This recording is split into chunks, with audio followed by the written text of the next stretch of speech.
Thank you. Senator Van Hollen. Thank you, Mr. Chairman, and thank both of you for your testimony today. Madam Secretary, great to see you.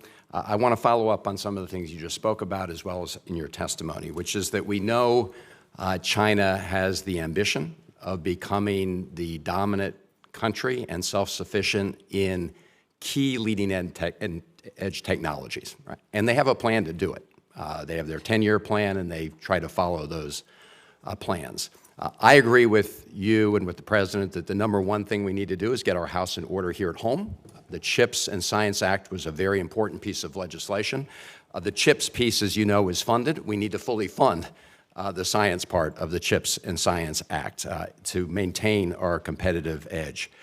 At the same time, we need to do everything we can to prevent the most sensitive high-end technologies that originate in the United States or with our partners from falling into China's hands in a way that they can use them and incorporate them in their military. And I do want to applaud the administration for its efforts. You mentioned in your testimony the October 2022 rules prohibiting the export of U.S. origin technologies. That's an important step. I strongly supported the prior administration's efforts with regard to Huawei. What the Biden administration has done is really expand that, not just from one company, but across the board to very sensitive technologies. Also want to applaud you for the agreement that is either finalized or in shape with respect to preventing the export of high-end manufacturing equipment for semiconductors that we're reaching with Japan and the Netherlands. That's an important part. But obviously, the success of a strategy to prevent our most sensitive U.S. origin technologies from going to China relies on our partners. It also relies on our partners who have also developed technologies from agreeing not to export their most sensitive technologies. That one example I just mentioned is a good case. But obviously, to be successful, we need to do this across the board, our EU partners, our other democratic partners in East Asia and elsewhere. Can you talk about the progress we're making in enlisting help from those countries? Very critical subject.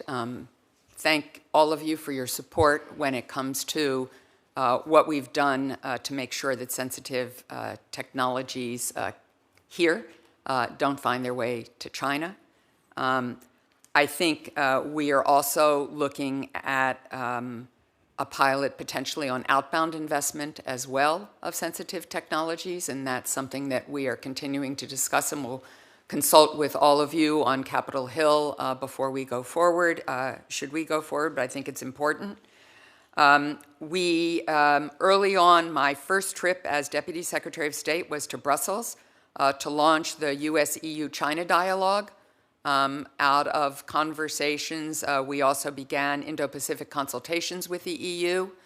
We've made a lot of progress in that regard.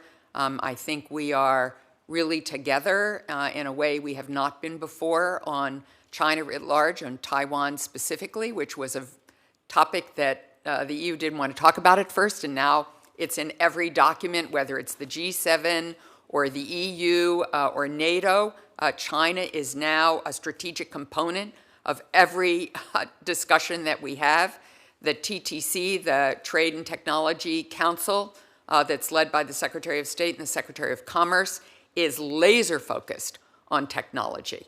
The Secretary and his modernization of the State Department, with your support, bipartisan support, has stood up a Cyber and Digital Policy Bureau and an emerging tech envoy, because we understand this arena is the future.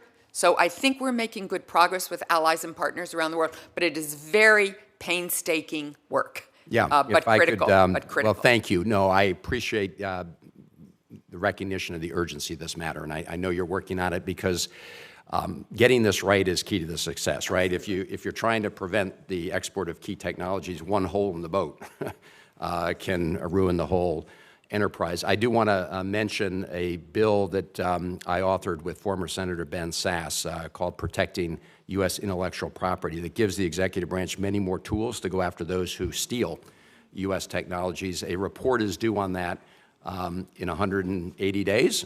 So look forward to receiving that from you as another part of this strategy going forward. And look forward to another case. The critical minerals piece, obviously, is another big piece in supply chains, but I am out of time. Thank you, Mr. Chairman.